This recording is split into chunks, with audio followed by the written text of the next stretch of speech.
गणानां त्वा गणपतिगुं हवामहे कविं कवीनामश्रवस्तमं ज्येष्ठराजं ब्रह्मणां ब्रह्मणस्पत आनशृण्वन्नोतिभिः सीदसादनं श्रीमहागणाधिपतये नमः। सदा शिवसमारम्भां शङ्कराचार्यमध्यमाम् अस्मदाचार्यपर्यन्तां वन्दे गुरुपरम्पराम्। श्रुतिस्मृतिपुराणानाम् आलयं करुणालयं नमामि भगवत्पादशङ्करं लोकशङ्करम्। नारायणं नमस्कृत्य नरं चैव नरोत्तमं देवीं सरस्वतीं व्यासं ततो जयमुदीरयेत्। జయ గురుదేవ్. 22వ శ్లోకం చదువుతున్నాము. చదువుదాం శ్లోకం ఒకసారి.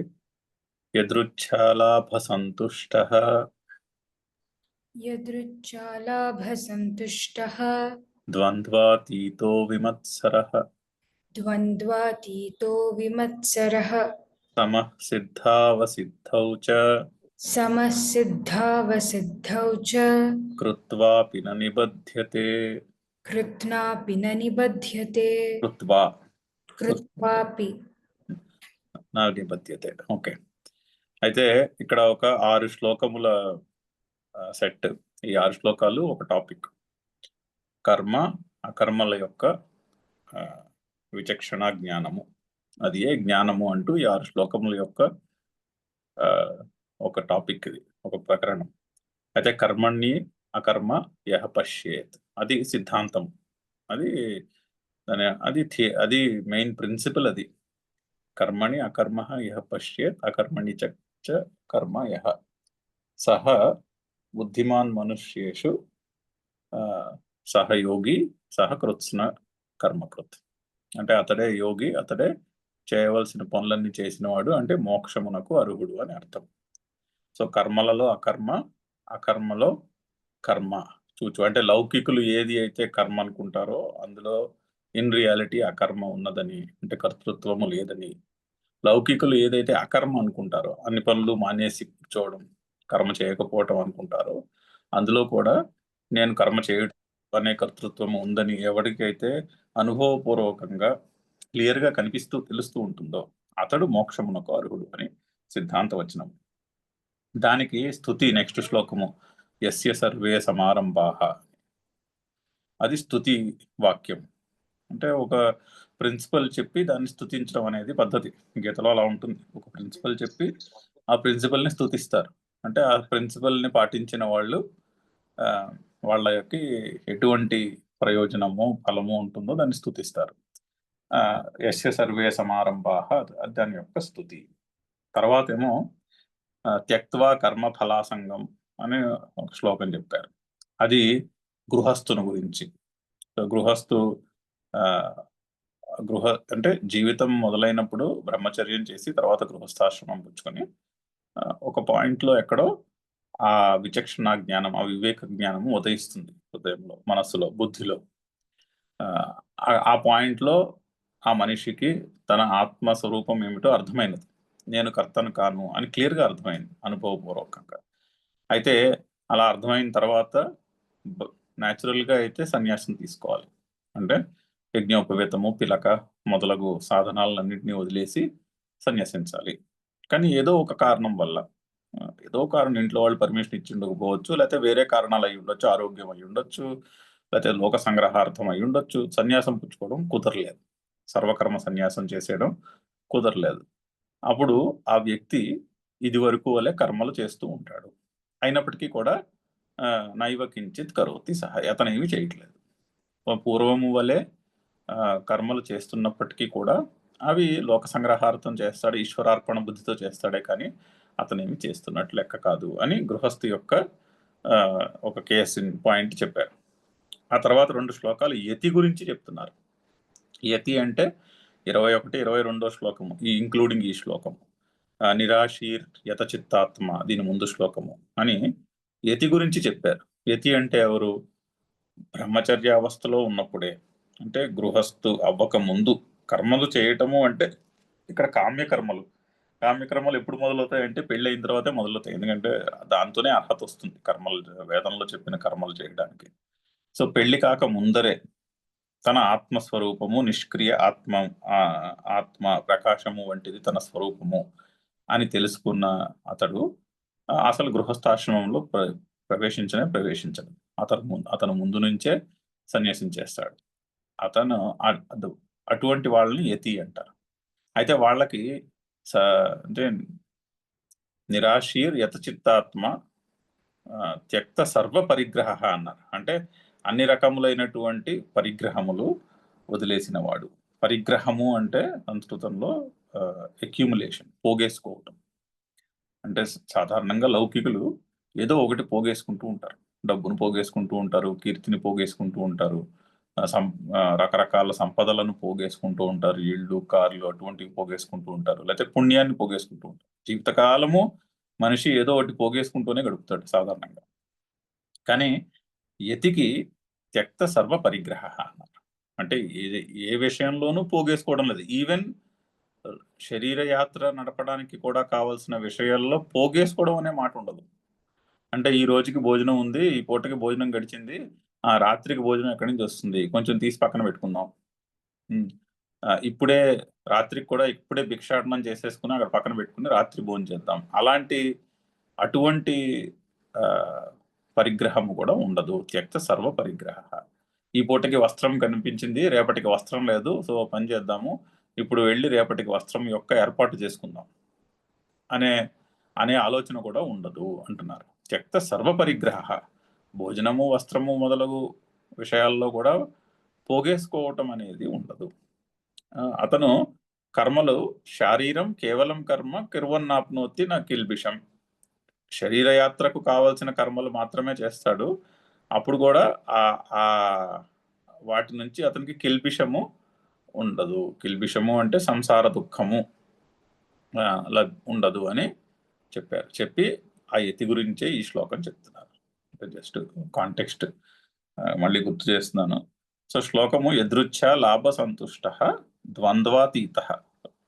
యదృచ్ఛా లాభ సంతుష్ట అంటే ఇంక్లూడింగ్ భోజనము, వస్త్రము మొదలగు విషయంలో పరిగ్రహము లేకపోవటే యదృచ్ఛా లాభ సంతుష్ట. ఏది లభిస్తే అదే, దాంట్లోనే తృప్తి, దాంట్లోనే పరమానందము. ద్వంద్వాతీత సుఖదుఖములనే ద్వంద్వములకు అతీతుడు. సుఖదుఖముల యొక్క ద్వంద్వములు అంటే కోరికలు ఉన్నాయని లెక్క. మరి ఇతనికి శరీరయాత్ర గడవలసిన భోజనం విషయంలో కూడా కోరిక అనేది ఉండదు. ఏది లభిస్తే ప్లేట్లోకి అదే తినడం. ద్వంద్వాతీత. విమత్సర, అసూయ లేదు. కోరికలుంటే అప్పుడు నేను సంపాదించిన దానికంటే పక్కవాడు ఎక్కువ సంపాదిస్తున్నాడు అని అక్కడ న్యాచురల్గా అసూయ పుడుతుంది ఏదో ఒక విషయంలో. అది ఉండదు. సమహ సిద్ధ అసిద్ధౌచ.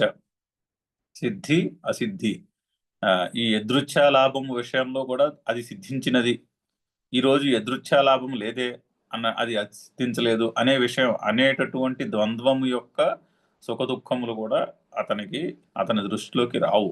సమహ సిద్ధి సిద్ధౌ అసిద్ధౌచ. అలాంటి మనిషి ఏమైనా కర్మ చేస్తూ కనిపించినప్పటికీ కూడా కృత్వా అపి న నిబధ్యతే. అతను చేస్తున్నప్పటికీ కూడా ఆ కర్మబంధము చేత బంధింపబడడు. ఎందుకంటే అతనికి కర్తృత్వ భావము జీరో. మనసులో కర్తృత్వ భావం అనేది లేదు. సో ఇవన్నీ శ్లోకం. నెక్స్ట్ శ్లోకం 23వ శ్లోకం మళ్ళీ గృహస్థ గురించి చెప్తారు ఇంకొక మాట. అక్కడితో ఈ ప్రకరణం పూర్తవుతుంది. సో ఈ 6 శ్లోకాలు ఒక ప్రకరణము పూర్తయి చాలా మంచి శ్లోకం. 24వ శ్లోకంతో కంక్లూజన్ వస్తుంది. దానికి ఒక మంచి కంక్లూజన్, బ్రహ్మార్పణం బ్రహ్మ వివియన్ రాబోతోంది అది.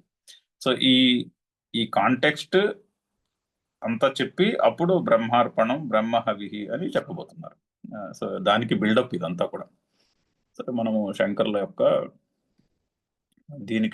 యొక్క భాష్యం చూస్తున్నాము. అయితే ఇందులో ఫస్ట్ 2 లైన్లు చూసాము. ఎక్కడ దాకా చూసాము? యదృచ్ఛా లాభ సంతుష్ట అంటే అప్రార్థిత ఉపనత లాభ, అంటే ప్రార్థించకుండా వచ్చినటువంటి లాభము, కోరుకోకుండా వచ్చినటువంటి లాభము యదృచ్ఛా లాభ. తేన సంతుష్ట, దానితో తృప్తి చెందినవాడు. సంజాత అలం ప్రత్యయ, దొరికినదే చాలు. ఈ రోజుకి ప్లేట్లోకి 2 ఇడ్లీలు వస్తే ఇదే చాలు మనకి అనేటటువంటి తృప్తి. సంజాత అలం ప్రత్యయ. ద్వంద్వాతీత చెప్పుకున్నాం. శీతోష్ణాది సుఖదుఖాలకు అతీతుడు. హన్యమానః అపి అవిషిన్న చిత్తః ద్వంద్వాతీతః. అంటే ఎంతో కష్టతరమైనవి కూడా మనసులో కించిత్తు కూడా వికారము ఉండదు. అది ద్వంద్వాతీతః. విమత్సరః, అక్కడి నుంచి చదువుదాం. విమత్సరః, విగతమత్సరః, విగతమత్సరः, నిర్వైరబుద్ధిః. నిర్వైరబుద్ధిः, విమత్సరః అంటే అసూయ లేకపోవటం. విగత మత్సరః. సో దాన్ని అది ఎలా కనిపిస్తుంది? నిర్వైర బుద్ధి. వైరబుద్ధి ఉండదు ఎవరితోనూ. అంటే ఎవరితోని కాంపిటీషన్, ఎవరితోని శత్రుత్వము ఉండదు. కాంపిటీషన్ ఉండాలి అంటే ఎంతో కొద్దో గొప్ప కాంపిటీషన్లో మనము అవతల వాళ్ళకంటే ఎక్కువ కష్టపడి కాంపిటీషన్ నెగ్గాలంటే కొద్దో గొప్ప వైరి ఉండాలి, కొద్దో గొప్ప మనసులో ఆ చిన్న అసూయ భావం ఉండాలి. అప్పుడే మోటివేట్ అవుతుంది బుద్ధి అలా చేయడానికి. సో కానీ అది ఉండదు. విమత్సరః నిర్వైర బుద్ధి. నెక్స్ట్ సమః తుల్యః. సమః తుల్యః, సమః అంటే తుల్యము, అంటే సేమ్, ఈక్వల్ అని. ఏ విషయంలో ఈక్వల్ గా ఉంటాడు? యదృచ్ఛా లాభస్య, యదృచ్ఛా లాభస్య, సిద్ధౌ అసిద్ధౌ చ. సిద్ధౌ అసిద్ధౌ చ. సో ప్రార్థించకుండా దొరికినటువంటి వాటిలో కూడా ఈ రోజు నేను ప్రార్థించకపోయినా కూడా నాకు భోజనము లభించినది, ఈ రోజు లభించలేదు అనేటటువంటి ద్వంద్వము కూడా ఉండదు. లభించిన తృప్తియే, లభించకపోయినా తృప్తియే అన్నట్టు ఉంటాడు. అది క్వాలిటీ, యతి యొక్క క్వాలిటీ. అయితే నెక్స్ట్ యః ఏవం భూతః. యః ఏవం భూతః, యతిః యతిః, అన్నాదేః శరీరస్థితిహేతోః. అన్నాదేః హేతోః. అంటే శరీరమును నిలబెట్టుటకు కారణములైనటువంటి అన్నము, వస్త్రము మొదలగు వాటి యందు కూడా అని అర్థం. మొదలగు వాటి యొక్క విషయములో కూడా లాభాలాభయోః లాభాలాభయోః సమః సమః హర్ష విషాదవర్జితః. హర్ష విషాదవర్జితః. అంటే శరీరమును నిలబెట్టుకోవలసినటువంటి చేష్టల యందు కూడా ఆ చేష్టల్లో లాభము, ఆ చేష్టలు సిద్ధించుట సిద్ధించకపోవుట అనే విషయంలో కూడా లాభాలాభములు. అంటే సమః, సమం అంటే ఏమిటి? సిద్ధించినప్పుడు హర్షము ఉండదు, సిద్ధించకపోయినప్పుడు విషాదము ఉండదు. హర్ష విషాద వర్జిత. నెక్స్ట్ కర్మాదౌ. కర్మాదౌ అకర్మాదిదర్శి. అకర్మాది యథా భూతాత్మదర్శననిష్టః. యథా భూతాత్మదర్శననిష్టః. యథా భూతాత్మదర్శననిష్టః. సో కర్మాదౌ అకర్మాదిదర్శి, కర్మలయందు అకర్మను చూచువాడు అని ఆల్రెడీ ఆ శ్లోకానికి రిఫర్ చేస్తున్నారు. అంటే ఏమిటి? యథాభూత ఆత్మదర్శన నిష్ట. యథా పక్కన ప్లేస్ పెట్టుకోకూడదు. యథాభూత ఒక వర్డ్, అది ఆత్మదర్శన నిష్ట రెండో వర్డ్. సో అంటే ఆత్మస్వరూపం ఏమిటో అది యాజ్ ఇట్ ఈస్ గా తెలుసుకున్నవాడని అర్థం. తెలుసుకుంటూ ఉంటాడు. జస్ట్ ఒకసారి తెలుసుకోవడమే కాదు, ఒకసారి తెలుసుకుంటే ఇంక అందులోంచి జారిపోవడం అనేది ఉండదు. సో యథాభూత ఆత్మదర్శన నిష్ట. శరీరస్థితి మాత్ర ప్రయోజనే భిక్షాటనాదౌ శరీర నిర్వర్త్యే నైవ కించిత్ కరోమి అహం కరోతి అహం గుణాః గుణేషు వర్తంతే ఇత్యేవం. సో శరీర స్థితి మాత్ర ప్రయోజనముల యందు కూడా, అంటే శరీరమును నిలబెట్టుకునే చేష్టల యందు కూడా, చేష్టల యందు భిక్షాటనాదౌ, అది కూడా భిక్ష ద్వారా ఆ చేష్టలను చేయుచు వాటి యందు శరీరమును నిలబెట్టుకుంటూ కూడా నైవ కించిత్ కరోమి అహం, నేనేమీ చేయుటలేదు అనే అకర్తృత్వ భావములో ఉంటాడు. పైగా అతనికి క్లియర్ గా తెలుస్తూ ఉంటుంది, గుణేషు వర్తంతే అని ఇదివరకు చెప్పారు. లోకంలో నడిచే వ్యవహారంలో నాలో ఉన్న గుణములు అంటే సత్వరజస్తమో గుణములు, ఒక విషయమును భోంచేస్తున్నాను అనుకోండి, భోంచేస్తున్నప్పుడు రుచి తెలుస్తోంది, చక్కని రుచికరమైనటువంటి భోజనము చేస్తున్నాను అని తెలుస్తోంది. అంటే దాని అర్థం ఏమిటి? నా ఇంద్రియములలో, ఇంద్రియ శక్తుల్లో ఉన్నటువంటి సత్వరజస్తమో గుణములు భోజనము అనే విషయములో ఎడల ఉండేటటువంటి సత్వరజస్తమో గుణములతో వ్యవహారము నడుస్తున్నది. ఆ వ్యవహారంలో నాకు దాని యొక్క రుచి తెలుస్తున్నది అని ఆ అని క్లియర్ గా అర్థమవుతూ ఉంటుంది. గుణేషు వర్తంతే, ఇది మనం 3వ చాప్టర్ లో చూసాము. ఇత్యేవం, ఇటువంటి అంటే అతని యొక్క పర్స్పెక్టివ్ ఇలా ఉంటుంది. ఇత్యేవం సదా చక్షాణ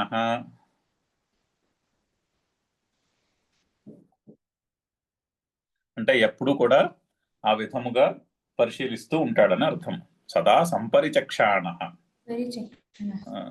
చాలా చక్కని పదము. ఎప్పుడు కూడా అతని పర్స్పెక్టివ్, అతని దృష్టి ఆ విధంగా ఉంటుంది. ఏమైనా ఒక కర్మ అతని ద్వారా జరుగుతున్నప్పుడు కూడా, ఆ కర్మలో నిమగ్నమై ఉన్నప్పుడు కూడా అతనికి క్లియర్ గా తెలుస్తూ ఉంటుంది, ఇందులో కర్తృత్వ భావం ఏమీ లేదు, ఈ పనులు నా ద్వారా నడుస్తున్నాయే కానీ ఇక్కడ నేను చేస్తున్నదంటూ ఏమీ లేదు అనేది క్లియర్ గా తెలుస్తూ ఉంటుంది ప్రతి నిమిషము. అందుకని సంపరిచక్షాణ, ఎప్పటికప్పుడు అదే దృష్టికోణంలో ఉంటాడు, అది క్లియర్ గా కనిపిస్తూ ఉంటుంది అతనికి. ఆత్మనః కర్తృత్వం అపశ్యన్ అంటే నాకు కర్తృత్వము లేదు అని తెలుసుకుంటూ, నైవ కించిత్ భిక్షాటనాదికం కర్మ కరోతి, అతను చేస్తున్నప్పటికీ కూడా కొంచెము కూడా, అంటే భిక్ష వంటి కర్మ చేస్తున్నప్పటికీ కూడా కొంచెము కూడా అతను చేయట్లేదు, కించిత్ కూడా అతను చేయట్లేదు. లోక వ్యవహార సామ్య దర్శనేన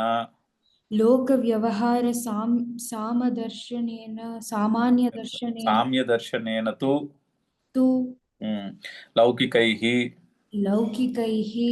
ఆరోపిత కర్తృత్వే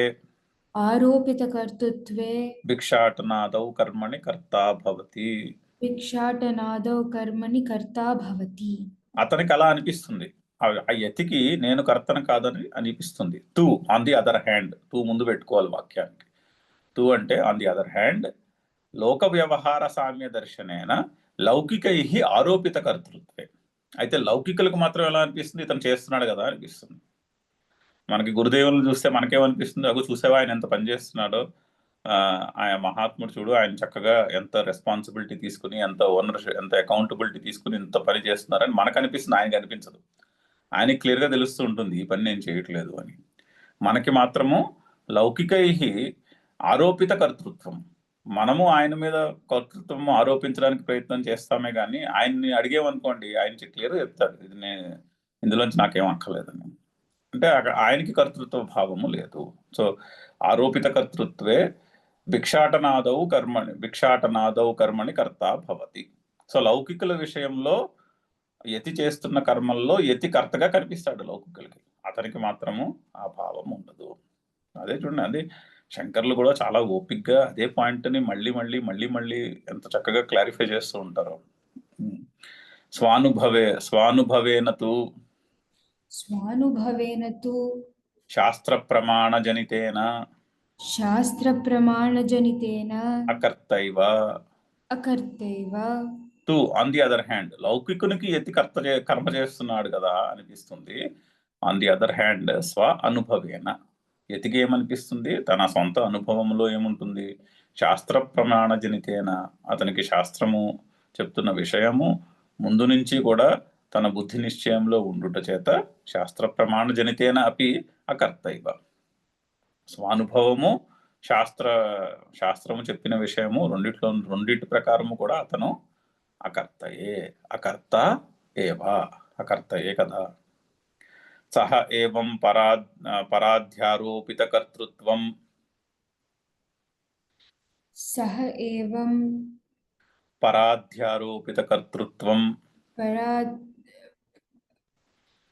పరాధ్యారోపిత కర్తృత్వం కర్తృత్వం శరీరస్థితి మాత్ర ప్రయోజనం శరీరస్థితిమాత్రప్రయోజనం భిక్షాటనాదికం కర్మ భిక్షాటనాధికం కర్మ కృత్వాపి న నిబధ్యతే. కృత్వాపి న నిబధ్యేతే. సో దేర్ ఫోర్ అతడు ఈ విధముగా ఇతరుల చేత కర్తృత్వమును ఆరోపించచేయబడినటువంటి శరీరమును నిలబెట్టుకునేటటువంటి భిక్షాటనాధికం కర్మలు చేస్తున్నప్పటికీ కూడా అతను ఏమీ చేయుటలేదు, ఎందుకంటే అతను బంధింపబడడు, ఆ కర్మఫలము చేత అతను బంధింపబడుటలేదు అని కారణం చెప్తున్నారు. బంధహేతోహో కర్మణః సహేతుకస్య జ్ఞానాగ్నినా దగ్ధత్వాత్ ఇది ఉక్తానువాద ఏషః. ఇది ఉక్తానువాదయేషః. ఇది ఉక్తానువాదః ఏషః. ఇది ఉక్తానువాదః ఏషః.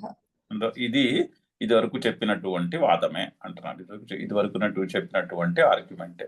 ఎందుకు అతనికి బంధహేతు అయినటువంటి కారణము ఏదైతే ఉంటుందో కర్మ ఫలమునందు ఆసక్తి. బంధహేతు ఏమిటి? కర్మ ఫలమునకు ఆసక్తి. మనకి 2వ చాప్టర్లో 47వ శ్లోకం నుంచి ఇదే పాఠం నడుస్తోంది. మా ఫలేషు కదా కర్మణ్యేవ అధికారః మా ఫలేషు కదాచన మా కర్మఫల హేతుర్భూః. కర్మఫలమునకు హేతువు కావద్దు అంటున్నాడు. అక్కడ మొట్టమొదటి ప్రిన్సిపల్లో చెప్పారు, కర్మఫలానికి హేతువు కావద్దు. ఎప్పుడు కర్మఫలానికి మనం అంటే కర్మఫలమునకు కారణము కావద్దు. సో కర్మఫలము చేత బంధింపబడుటకు కారణము కావద్దు అని సెంటెన్స్. ఎప్పుడు మనకు కారణమవుతాము? కర్తృత్వ భావము మనసులో పెట్టుకుని బుద్ధిలో పెట్టుకుని కర్మ చేస్తే ఆ కర్మఫలము చేత బంధింపబడుటకు కారణము మనమే అవుతున్నాము.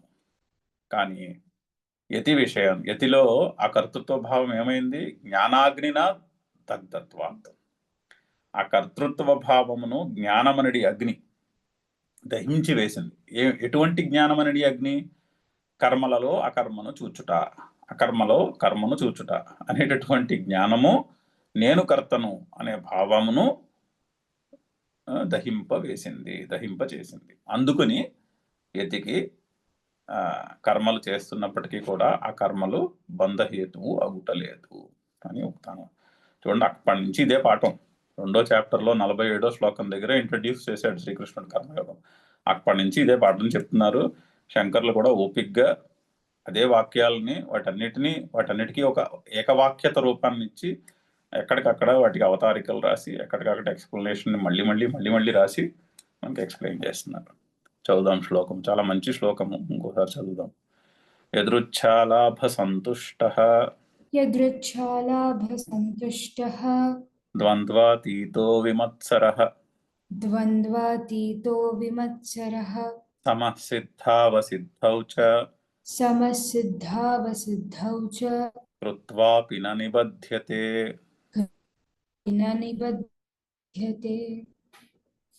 నెక్స్ట్, గత సంగస్య ముక్తస్య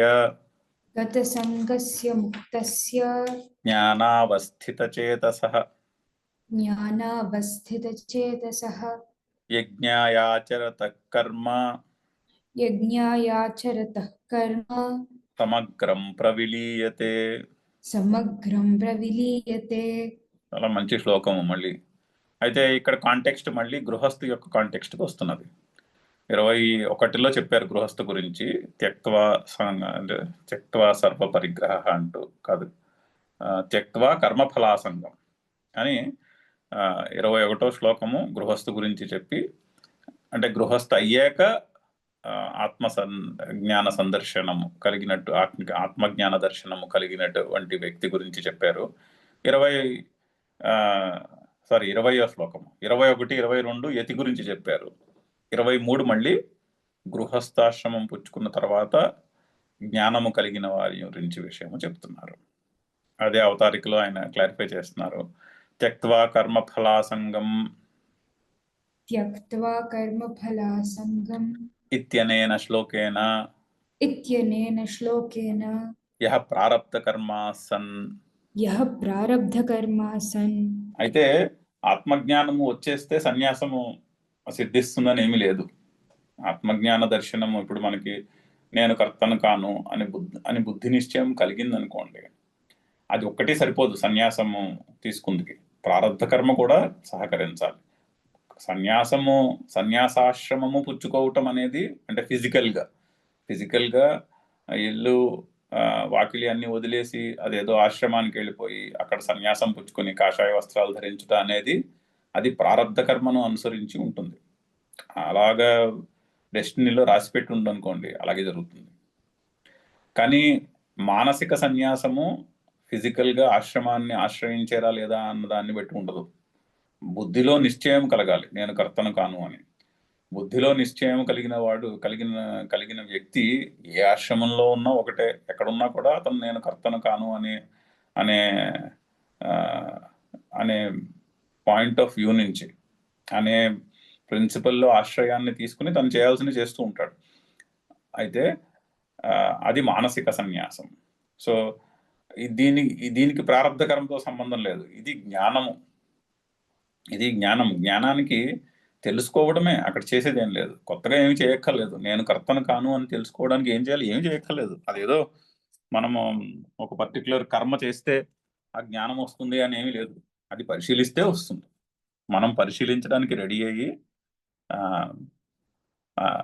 అనలిటికల్గా క్లియర్గా ఉన్నది ఉన్నట్టు పరిశీలించడానికి రెడీ అయిన రోజుని క్లియర్గా అర్థమవుతుంది. సో అక్కడ చేయాల్సింది ఏం లేదు. కాకపోతే సన్యాసాశ్రమం పుచ్చుకోవడం అనేది ప్రారబ్ధ కర్మకు సంబంధించినటువంటి విషయం. నాట్ నెసెసరీ, రెండు నాట్ నెసెసరీ లింక్డ్. సో అయితే త్యక్త్వా కర్మ ఫలాసంగం అనే శ్లోకంలో గృహస్థ గురించి చెప్తున్నారు. అతనికి గృహస్థాశ్రమం తీసుకుని కొన్నాళ్ళు కర్మలు చేసుకున్న తర్వాత అతన్ని పరిశీలించి ఈ జ్ఞానాన్ని తెలుసుకున్నాడు. అయితే అప్పుడు మరి ప్రారబ్ధ కర్మ అతనికి ఇంకా గృహస్థాశ్రమంలోనే ఉండాలని రాసిపెట్టుంది. సో ప్రారబ్ధ కర్మ అందులోనే ఉంటాడు. కానీ నిష్క్రియ ఆత్మదర్శనము క్లియర్గా అర్థమై ఉంటుంది. యదా నిష్క్రియ బ్రహ్మాత్మదర్శన సంపన్న స్యాత్. యదా నిష్క్రియ బ్రహ్మాత్మదర్శన సంపన్నః స్యాత్. నా స్వరూపములో కర్మ లేదు అని క్లియర్గా తెలుసుకున్నవాడు తదా తస్య ఆత్మనః అంటే ఆ మనిషి యొక్క కర్తృకర్మ ప్రయోజన అభావదర్శినః. కర్తృకర్మ ప్రయోజన అభావ దర్శినః కర్మ పరిత్యాగే ప్రాప్తే.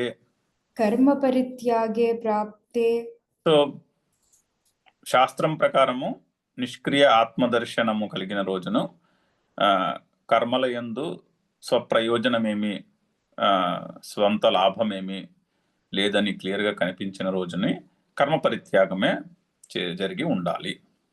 అయినప్పటికీ కూడా కుతశ్చిత్ నిమిత్తాత్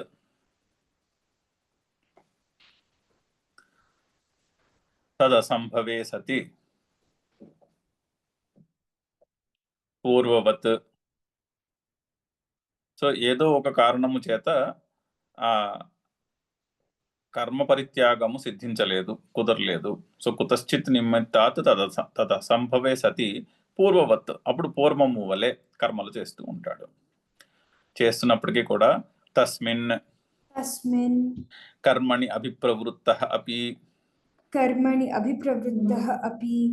నైవ కించిత్ కరోతి సః ఇది కర్మాభావః ప్రదర్శితః.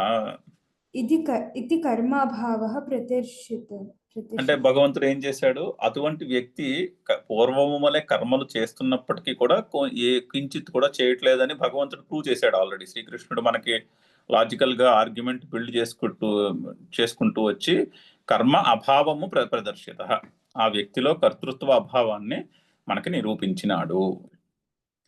యస్యైవం కర్మాభావః దర్శితః.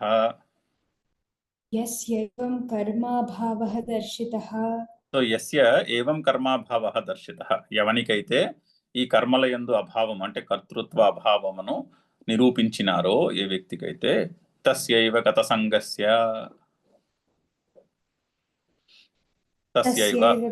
గత సంగస్య అలా చెప్పుకోవాలి. అలా చెప్పుకుంటే అప్పుడు ముందు శ్లోకానికి ఈ శ్లోకానికి ఏకవాక్యత వస్తుంది. అంటే రెండు ఒకే కాంటెక్స్ట్ లో చెప్పిన వాక్యాలని తెలుస్తుంది. తస్యైవ గత సంగస్య, అది అది దానికి అవతారిక. ఓకే, సో అయితే గత సంగస్య ముక్తస్య జ్ఞానావస్థిత చేతసః, అందులో సందులు ఏమీ లేవు మూడిట్లోనూ, యజ్ఞాయ ఆచరతః కర్మ, అక్కడ సవర్ణ దీర్ఘ సంధి ఉన్నది. యజ్ఞాయ ఆచరతః కర్మ సమగ్రం ప్రవిలీయతే. చాలా మంచి, ఒక్కొక్కటి కూడా చాలా హెవీ పదాలు. గత సంగస్య ముక్తస్య, సో సంగము తొలగిపోయినవాడని అర్థం. సంగము అంటే నేను నాది అనే భావము, ఇది నాది. అయితే సంగము ఏ విషయంలో ఉంటుంది? వస్తువుల విషయంలోనూ ఉంటుంది సంగము, మనుషుల విషయంలోనూ కూడా సంగము ఉంటుంది. సో కానీ ఆ సంగము అంటే ఇది నాది, ఈ వస్తువు నాది, ఈ ఇల్లు నాది, ఈ కారు నాది, ఈ పుస్తకము నాది, అలాగా అటువంటి విషయాల్లో ఉంటుంది. ఈ వ్యక్తి నావాడు, ఈమె నా వ్యక్తి, ఈ వ్యక్తి నా వ్యక్తి అనేటటువంటి సంగమం ఉంటుంది మనుషులకి, అందరికీ, లౌకికులకి. అది తొలగిపోయినది. అయితే అందరూ నా వాళ్లే, లేకపోతే అసలు ఇక్కడ సంఘం అనేది లేదు. హౌ కెన్, ఏ విధముగా ఎవరైనా ఎవరికి చెందిన వాళ్ళు అవుతారు? ఉపనిషత్తు వాక్యం కూడా ఉంది, ఎవరికి చెందినది ఈ సొత్తు అని అనుకుంటున్నావు అని ఈశావాస్య ఉపనిషత్తు మొదట్లోనే ప్రశ్నిస్తుంది. ఇది ఎవరికి చెందింది అనుకుంటున్నావు ఇక్కడ ఉన్నదంతా అని అడుగుతుంది మనిషిని. నాది నాది అనుకుంటున్నావే, ఇది నాది నాది అనుకున్నది అసలు ఇది ఎవరికి చెందినది అనుకుంటున్నావు? అంతా పరమాత్మకు చెందింది, ఇందులో నాకు చెందినది ఏమిటి అని ప్రశ్నిస్తుంది. నీకు చెందినది ఏమిటి అని. సో ఆ సంగము పోయినది అంటే మనసులో, ఆ బుద్ధిలో క్లియర్గా అర్థమవుతున్నది. ఇక్కడ అంతా కూడా అంత ఉన్నది అంతయు ఆ పరమాత్మయే, ఈ నామరూపములన్నీ కూడా ఆ పరమాత్మయే. కానీ ఆ నామరూపముల ఎడల నాలో ఉన్నటువంటి రాగద్వేషాలు, కోరికలు ఆ నామరూపముల మీద ఇది నాది, ఇది కావాలి, ఇది వద్దు అనేటటువంటి భావాన్ని అధ్యారోపము చేస్తున్నాయే కానీ ఇన్ రియాలిటీ ఇది ఎవరికి చెందినది కాదు, ఇది అంతయు కూడా పరమాత్మయే అని క్లియర్గా అర్థమవుతుంది అర్థమైన వ్యక్తికి. అయితే గత సంగస్య ముక్తస్య, ఎవరికి సంగము తొలగిపోయిందో అతనే ముక్తుడు. ఫ్రీడమ్ అంటే ఈ సంఘం తొలగిపోవడమే.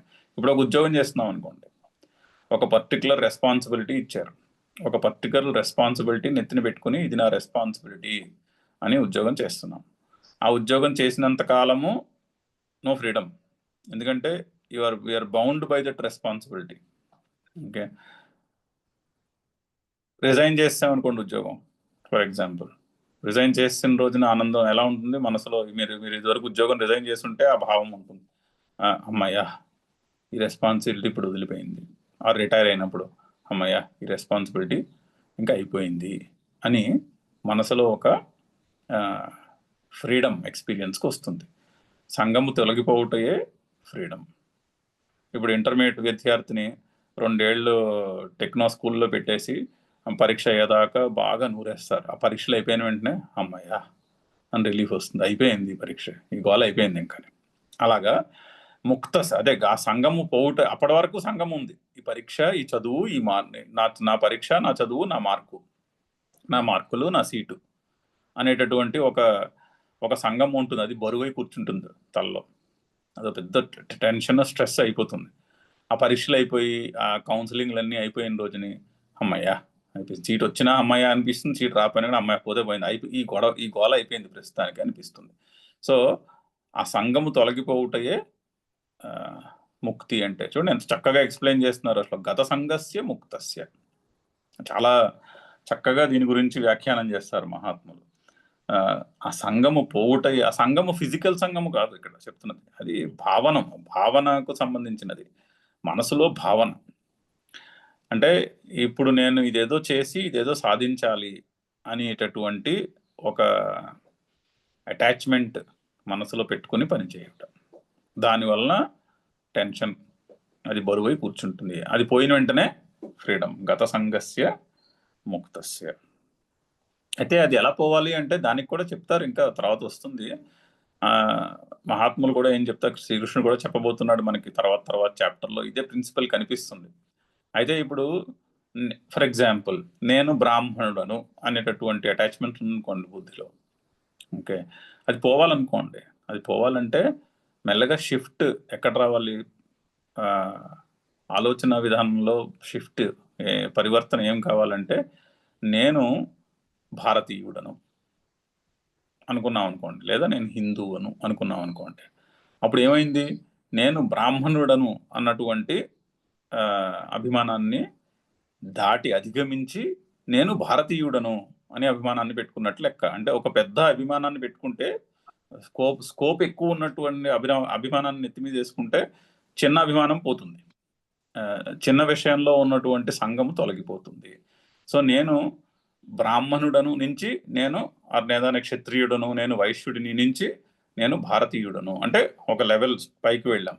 అటాచ్మెంట్, ఐడెంటిఫికేషన్ ఒక లెవెల్ పైకి వెళ్ళింది. ఇంకొంచెం ముందుకెళ్తే నేను మనిషిని.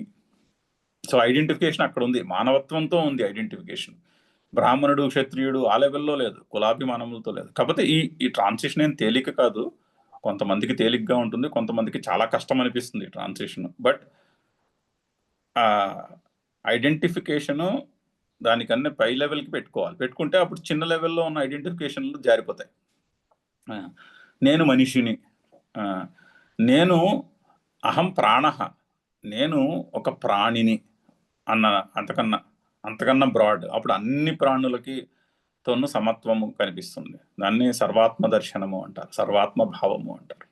సో అలాగా వీటిని గ్రేడ్ చేసుకోవచ్చు. గ్రేడ్ చేసుకుని ఒక చిన్న లెవెల్లో ఉన్న అభిమానాన్ని వదిలేయడానికి పెద్ద లెవెల్లో ఉన్న ఐడియాతో ఐడెంటిఫై చేసుకోవాలి. అప్పుడు మనము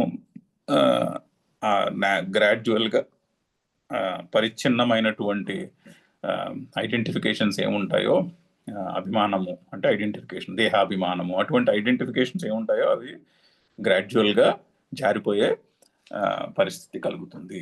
అవి పోవాలి, జారిపోవాలి. అది కదా చెప్తున్నది. అప్పుడే ముక్తి. Identification పోయినప్పుడే freedom. సో గత సంఘస్య ముక్తస్య. అయితే ఐడెంటిఫికేషన్ పోయిన వాడికి ఫౌండేషన్ ఏంటి? ఇప్పుడు నేను ఒక పర్టికులర్ కైండ్ ఆఫ్ ఉద్యోగం చేస్తున్నాను, నేను ఒక పర్టికులర్ లెవెల్లో ఉద్యోగం చేస్తున్నాను, నాకు ఒక పర్టికులర్ స్కిల్ ఉంది అనేటటువంటి ఐడెంటిఫికేషన్ మనసులో స్ట్రాంగ్గా ఉందనుకోండి. ఫర్ ఎగ్జాంపుల్, దృష్టికి మన జీవన దృష్టికి అది ఫౌండేషన్ అవుతుంది. ఆ ప్లాట్ఫామ్ నుంచి ఈ జగత్తుని పరిశీలిస్తూ ఉంటాం. ఆ జగత్తు మనకి అనుభవానికి వస్తుంది, ఆ ప్లాట్ఫామ్ నుంచి వస్తుంది. కానీ గత సంఘస్య ముక్తస్స, అతనికి ప్లాట్ఫామ్ ఏంటి? జ్ఞానావస్థిత చేతస. జ్ఞానం అనేది ప్లాట్ఫామ్ అతనికి. సో అది షిఫ్ట్, థింకింగ్ ప్రాసెస్లో షిఫ్ట్, అది జ్ఞానావస్థిత చేతస. ఫర్ ఎగ్జాంపుల్, ఒక పెహల్వాన్ ఉన్నాడు అనుకోండి. పెహల్వాన్కి ప్లాట్ఫామ్ ఏంటి? దేహాభిమానం. నాది ఒక బలవంతమైన శరీరము అనేటటువంటి భావము నుంచి అతని దృష్టికోణం ఉంటుంది. ఫర్ ఎగ్జాంపుల్, అలాగే ప్రొఫెసర్ అనుకున్నాం అనుకోండి. ప్రొఫెసర్కి ఏమై ఉండొచ్చు సాధారణంగా? నేను ఒక పర్టికులర్ సబ్జెక్ట్లో ఎక్స్పర్ట్ని, అది ప్లాట్ఫామ్. అక్కడి నుంచి ఉంటుంది దృష్టికోణం. ఇప్పుడు ఫ్యాన్ విషయానికి వచ్చి దృష్టాంతం, ఫ్యాన్ చూసామనుకోండి. ఫ్యాన్కి ఫౌండేషన్ ఏంటి? అది ఆఫ్ కోర్స్ మన ఇంటిలో దాన్ని ఏమంటారు, రూఫ్కు ఉన్నటువంటి క్లాంప్కి తగిలించబడి ఉంటుంది. అది ఆధారం అన్నట్టు అనిపిస్తుంది ఫ్యాన్కి, కానీ అది కాదు ఆధారం. ఫ్యాన్కి ఆధారము లోపల ఉన్నటువంటి ఎలక్ట్రిసిటీ. ఆ లోపల నుండి తీగ కూడా కాదు, తీగలో ఉన్నటువంటి ఎలక్ట్రిసిటీ, అది ఆధారం. ఆ విధంగా జ్ఞానికి ఆధారము తనలో ఉన్నటువంటి, తన హృదయంలో ఉన్నటువంటి చైతన్యము, ఎలక్ట్రిసిటీ వంటి చైతన్యము. ఏ చైతన్యములో అయితే ఇది అంతా మన అనుభవానికి వస్తుందో అది ప్లాట్ఫామ్ అవుతుంది జ్ఞానికి. డిఫరెన్స్ అది. సో గత సంఘస్య ముక్తస్య అంటే దేహము, మనసు, బుద్ధి, అహంకారము వీటి యొక్క ఐడెంటిఫికేషన్ దాటి హృదయంలో ఉన్నటువంటి చైతన్య శక్తితో ఐడెంటిఫికేషన్, నా స్వరూపము అది అని. సో అటువంటి మనిషి ఏం చేస్తాడు? కర్మలు ఎందుకు చేస్తాడు? యజ్ఞాయ ఆచరత కర్మ. యజ్ఞం అంటే ఈశ్వరార్పణం, ఈశ్వర సమర్పణమే యజ్ఞము. యజ్ఞం అంటే ఈశ్వరుడు అని అర్థం యజ్ఞ శబ్దానికి. రాబోతోంది బ్రహ్మార్పణం, బ్రహ్మహవిహి అని. బ్రహ్మయే యజ్ఞం అని చెప్పబోతున్నారు. సో యజ్ఞాయ ఆచరత కర్మ, ఆ బ్రహ్మ గురించి కర్మలు చేస్తాడు, అంటే ఈశ్వరుని గురించి కర్మలు చేస్తాడు, ఈశ్వరార్పణ బుద్ధితో చేస్తాడు. ఏ కర్మ చేసినా, భోజనం చేసినా కూడా ఈశ్వరార్పణ బుద్ధితో చేస్తాడు. ఎందుకంటే ఈ శరీరము ఈశ్వరునికి చెందినదే. సో ఈ శరీరాన్ని నిలబెట్టడానికి భోజనం చేస్తుంటే ఎవరి గురించి కర్మ చేసినట్టయింది? ఈశ్వరుని కొరకు కర్మ చేసినట్టయింది. సో యజ్ఞాయ ఆచరత కర్మ సమగ్రం ప్రవిలీయతే. అలా చేసినప్పుడు ఏమవుతుంది? మొత్తము ఆ కర్మ యొక్క ప్రయోజనం అంతా కూడా ఈశ్వరునిలో విలీనం అయిపోతుంది. తనకంటూ అంటుకోవడానికి అక్కడ ఏమి లేదు, అక్కడ కర్తే లేడు. కర్త ఉంటే కర్మ ఫలము బంధమై అతనికి ఆ కర్తకు అంటుకుంటుంది. అక్కడ కర్తే లేడు, దేనికి అంటుకుంటుంది? దేనికి అంటుకోదు. సమగ్రం ప్రవిలీయతే, మొత్తము కర్మ అంతా కూడా ఈశ్వరునిలో విలీనం అయిపోతుంది. ఇది ఆ గృహస్థాశ్రమంలో ఉండి నేను కర్తను అన్నటువంటి బుద్ధి నిశ్చయం కలిగిన వాని పర్స్పెక్టివ్ ఇలా ఉంటుంది. పనులు చేయడం మానేస్తారు, ఏమీ మానేయక్కర్లేదు, అన్ని పనులు చక్కగా చేస్తారు. కానీ మనసులో ఆ బుద్ధిలో ఈ నిశ్చయం ఉంటుంది. ఈ నిశ్చయాన్ని ఫౌండేషన్గా చేసుకుని వాళ్ళు చేయాల్సిన కర్మలు వాళ్ళు చేసుకుంటూ పోతారు. చాలా పర్ఫెక్ట్గా చేయగలుగుతారు అన్ని పనులు, సూపర్ ఎఫిషియెంట్గా కూడా చేయగలుగుతారు ఎప్పుడు? ఈ జ్ఞానం కలిగిన రోజుని. అది చదువుదాం ఇంకొకసారి శ్లోకము. గత సంగస్య ముక్తస్య జ్ఞానావస్థితచేతసః యజ్ఞాయాచరతః కర్మ సమగ్రం ప్రవిలీయతే.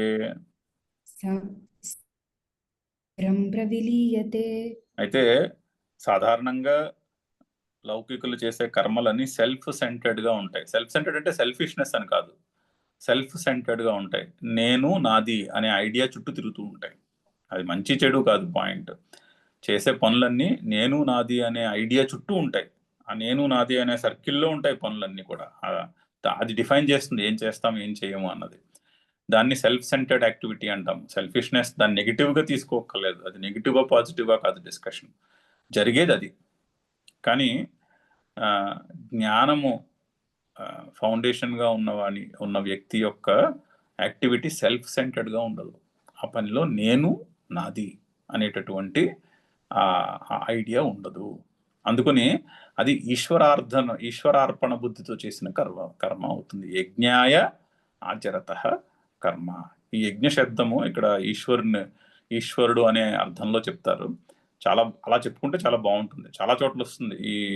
ఈ ఫస్ట్ 6 చాప్టర్లో యజ్ఞము కొరకు కర్మ చేయుట అనేది ఆల్రెడీ 3వ చాప్టర్లో చూసాము. ఇక్కడ మళ్ళీ నెక్స్ట్ శ్లోకంలో కూడా అదే చెప్పబోతున్నాడు శ్రీకృష్ణుడు. కాకపోతే అక్కడ యజ్ఞ శబ్దమునకు ఈశ్వరుడు అని అర్థం చెప్పుకుంటే చాలా చక్కగా ఆ శ్లోకము అర్థమవుతుంది. సరే, ఓం పూర్ణమద పూర్ణమిదం పూర్ణాత్ పూర్ణముదచ్యతే పూర్ణస్య పూర్ణమాదాయ పూర్ణమేవావశిష్యతే. ఓం శాంతి శాంతి శాంతి. హరి ఓం.